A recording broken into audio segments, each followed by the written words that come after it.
Saya akan bersaksi bagaimana perjalanan saya pada akhirnya menjadi seorang hamba Tuhan. Saya lahir dari kecil sudah Kristen, jebrol langsung Kristen. Kalau kita lihat pastori dengan gereja ini jauh. Di rumah saya sana, gereja dengan rumah orang tua saya, kalau atap mungkin hanya 1 meter, kemudian di bawah 2 meter. Dan kebetulan gereja itu juga tanahnya wakaf dari orang tua saya. Tapi saya nggak cinta gereja, juga nggak suka jadi pendeta. Jadi setiap orang yang datang mau beribadah ke rumah saya, berubah ke rumah Tuhan, pasti mampir ke rumah orang tua saya. Orang tua saya, keluarga menyediakan kopi, minum, saya menemani, saya nggak mandi. Ketika mereka masuk ke gereja, sudah mulai sampai khotbah, saya belum nongol. Khotbah di tengah-tengah, saya baru datang. Sebelum doa berkat, saya menghilang. Dan itu bertahun-tahun. Saya tidak pernah berpikir untuk menjadi seorang gembala. Tetapi Tuhan berkehendak memanggil saya untuk menjadi hambanya. Berulang kali saya ditegur, bahkan dinubuatkan akan menjadi seorang pendeta. Saya tolak. Sehingga umur sampai sekarang 55, saya baru terima. Itu pun saya minta tanda lagi. Padahal saya sudah diberi tanda yang luar biasa. Suatu hari saya tidak bisa tidur, saya dengarkan khotbah. Dan jam 2 dini hari, kamar saya terang benderang, seperti kampas semua. Kemudian ada sosok yang masuk.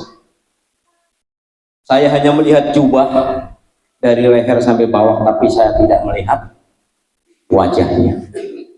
Tapi ada satu suara yang berkata demikian, Daryono, kamu berdosa di titik-titik. Kenapa? Karena terlalu spesifik buat saya, jadi nggak saya sebutkan. Kemudian yang kedua kali, bahkan hingga yang ketiga kali, saya jawab, ya Tuhan, saya orang berdosa. Setelah itu saya diingatkan kepada Tuhan ketika memanggil Samuel untuk menjadi hambanya. Sampai 3 kali. Kemudian saya melihat tangan itu begini dan berfirman demikian, Daryono, apa yang kamu baca dan lakukan. Karena saya nggak tidur, saya langsung bangunkan istri. Mama, aku melihat Tuhan Yesus tapi nggak lihat Tuhan. Dan dia berfirman, aku orang berdosa, dan apa yang engkau baca, lakukan. Tetapi saya masih tetap menolak panggilan Tuhan. Ya, hingga suatu waktu saya ditawarkan untuk sekolah sana sini, itu pun tolak. Tapi saya bilang, Tuhan, kalau memang engkau berkenan panggil saya, berikan tanda bahwa saya jadi hamba. Dan terakhir, karena nanti terlalu panjang ya, ada 2 hamba Tuhan. Yang pertama Bapak Pendeta Edi Sutopo, kemudian Pak Elia juga, dan yang terakhir Pak Pendeta Matius Mangentang ya. Ketika melayani di HSL, saya masih ingat kata-kata beliau ketika saya turun, karena waktu itu saya WL di sana. Pak, Bapak hamba Tuhan pendeta. Oh bukan Pak, saya sekuler. Tidak, tadi Tuhan bicara dengan saya, itu hamba. Dari situ saya mulai berpikir, berarti saya diteguhkan, tetapi saya selalu menolak. Kenapa? Karena selama ini ternyata saya mendirikan kebenaran sendiri saya. Ya, artinya bahwa apa yang saya lakukan itu saya anggap sebagai sebuah kebenaran, walaupun itu bukan suatu kebenaran. Jadi apa yang saya lakukan itu saya anggap sendiri itu suatu sah, legal, nggak peduli dengan orang lain. Sehingga hari ini saya akan memberikan tema untuk firman Tuhan, karena tadi sedikit perkenalan dan kesaksian saya menjadi hamba Tuhan. Saya akan dasari untuk firman Tuhan ini, namun sebelumnya kita berdoa dulu. Bapa yang Maha Kasih, Bapa pemilik atas seluruh roh dari makhluk yang hidup, saat ini hamba-Mu sudah ada di tempat ini, sudah Engkau pakai, Engkau pilih dan Engkau tetapkan menjadi hamba-Mu. Urapi mulut bibir lidah hamba-Mu yang tidak mengerti apa-apa ini dengan kuat kuasa dari tempat yang maha tinggi. Roh Kudus, mampukan hamba-Mu dan Engkau beri Tuhan hikmat untuk memberitakan firman-Mu. Kami menyambut firman-Mu di dalam nama Yesus. Amin. Kita buka sama-sama, yaitu dari Injil Yohanes pasal yang ke-17. Injil Yohanes pasal 17, satu ayat saja ya, ayat 17. Demikian firman Tuhan, kuduskanlah mereka dalam kebenaran, firman-Mu adalah kebenaran. Amin. Saya memberikan tema firman Tuhan adalah kebenaran. Saya yakin tidak hanya saya yang merasa benar. Semua orang pernah merasakan bahwa ia adalah orang yang benar. Sebagai contoh, orang yang suka nipu. Kalau kita tanya, apakah Bapak seorang penipu? Oh enggak. Karena ia sudah melakukan tiap hari dan ia akan membenarkan apa yang ia lakukan. Mereka melakukan penipuan sudah tidak risih lagi. Atau mungkin orang yang melakukan korupsi. Karena setiap hari bahkan mungkin bertahun-tahun melakukan korupsi, itu sudah menjadi hal yang biasa. Sehingga dia akan mengatakan bahwa apa yang dia lakukan adalah sebuah kebenaran. Termasuk mungkin orang yang suka memfitnah orang lain. Maaf, di sini banyak ibu-ibu ya, ibu-ibu sering sekali ya begini. Seringkali dianggap itu juga sebuah kebenaran. Membenarkan diri sendiri, termasuk diri saya tadi. Karena itu sebuah hal yang sudah dilakukan dan banyak orang melakukan, itu lumrah Pak. Sudah biasa. Bahkan terkadang orang bodoh pun merasa pintar. Karena dia merasa benar. Kamu ini bodoh, oh enggak. Walaupun salah dia ngotot. Kenapa? Merasa benar. Firman Tuhan di sini berkata bahwa firman-Mu ini ya, hanya firman Tuhan itu adalah kebenaran. Saya baca Alkitab dulu Mas. Apa itu? Dengar khotbah apalagi. Sebelah rumah saya gereja. Nggak usah masuk gereja, saya dengar dari rumah. Walaupun nggak pernah masuk ke sini. Masuk kiri keluar kanan, masuk kanan keluar. Yesus adalah kebenaran. Ah, masa dulu. Itu saya dulu. Tetapi ketika saya sadar bahwa saya dipilih dan dipanggil Tuhan, pada akhirnya kebenaran yang selama ini saya dirikan untuk diri saya sendiri, supaya saya merasa benar, hal ini harus dilepaskan. Karena satu-satunya kebenaran adalah Yesus. Hambanya Bapak Pendeta Dr.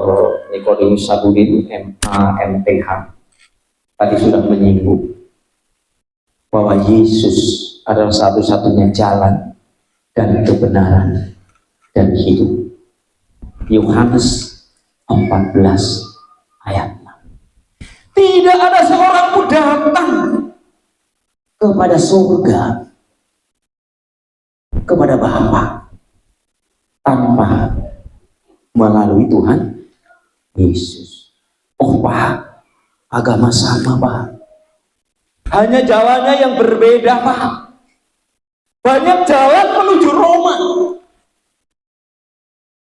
Alkitab tidak begitu. Alkitab menjelaskan bahwa satu-satunya kebenaran adalah melalui Yesus. Ketika saya menyadari bahwa saya dipilih oleh Tuhan, Injil Yohanes 14 ayat 6, di mana Yesus mengatakan dengan jelas bahwa Akulah jalan, kebenaran, dan kehidupan. Saya yang selama ini atau waktu itu membenarkan diri saya dalam bertindak, ternyata itu bukan sebuah kebenaran, tetapi pembenaran. Pembenaran artinya sesuatu yang salah, tetapi kita mengatakan itu sebagai sesuatu yang benar. Saya ditegur Tuhan, hanya Yesus satu-satunya jalan dan kebenaran dan kehidupan. Caranya bagaimana? Tadi hambanya sudah singgung luar biasa ya, datang kepada Yesus. Di luar Yesus, Alkitab mengatakan, Yesus sendiri mengatakan apa? Kebinasaan. Lo yang binasa apanya? Kalau orang mati, ini manusia yang ada tubuh, jiwa, dan roh. Tubuh apa yang dapat kita pegang? Jiwa, kita berpikir, ada perasaan, kehendak, keinginan, kemauan, dan hawa nafsu. Kemudian roh adalah yang memberi hidup. Binasa apa? Roh dan jiwa kita itu akan binasa. Dan kebinasaan itu kekal ya Pak ya. Sebelum kita masuk ke sana, kita datang kepada Yesus. Karena dialah satu-satunya yang sudah ditetapkan oleh Bapa menjadi Tuhan dan Juru Selamat. Tuhan sekarang memanggilmu, siapapun yang hadir saat ini yang mungkin belum terima Kristus. Sampai hari ini Tuhan masih mengeluarkan tangan. Marilah kepadaku yang letih, lesu, dan berbeban berat. Apapun beban saudara, masalah saudara, datanglah kepada kebenaran, yaitu pribadi Yesus. Karena hanya Dia satu-satunya jalan dan kebenaran. Banyak Pak kebenaran yang lain Pak. Dalam kekristenan hanya ada satu kebenaran. Yesus adalah firman yang menjadi manusia, dan Ia diam di antara kita. Yesus rindu masuk dalam hati saudara, karena Dia adalah kebenaran yang sejati. Pembenaran itu bukan kebenaran. Kebenaran yang sejati, yaitu firman yang telah menjadi manusia, yaitu dalam diri Kristus. Saya garis bawahi, saya yang selama ini merasa benar, merasa tidak pernah salah, saya disadarkan oleh firman Tuhan bahwa kebenaran adalah firman Tuhan, dan kebenaran ternyata hanya ada di dalam pribadi Tuhan Yesus Kristus. Tuhan Yesus memberkati. Amin. Kita berdoa untuk firman Tuhan. Bapa, Tuhan yang kami kenal dalam nama Yesus, hamba-Mu telah selesai menyampaikan firman-Mu, di mana firman-Mu adalah kebenaran, dan Yesus adalah pribadi dari kebenaran itu sendiri. Ajar kami yang selama ini sering membenarkan diri, seringkali mencari pembenaran diri, supaya itu kami matikan.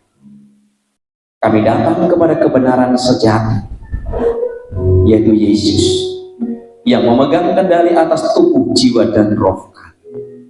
Terima kasih Tuhan, Roh Kudus, Engkau meteraikan firman-Mu ini ke dalam hati hamba-Mu yang menyampaikan, juga mereka semua yang mendengarkan, sehingga ketika mereka kembali, mereka pulang dari tempat ini, mereka tidak pulang dengan sia-sia, namun membawa firman yang hidup, yaitu kebenaran sejati di dalam nama-Mu Yesus.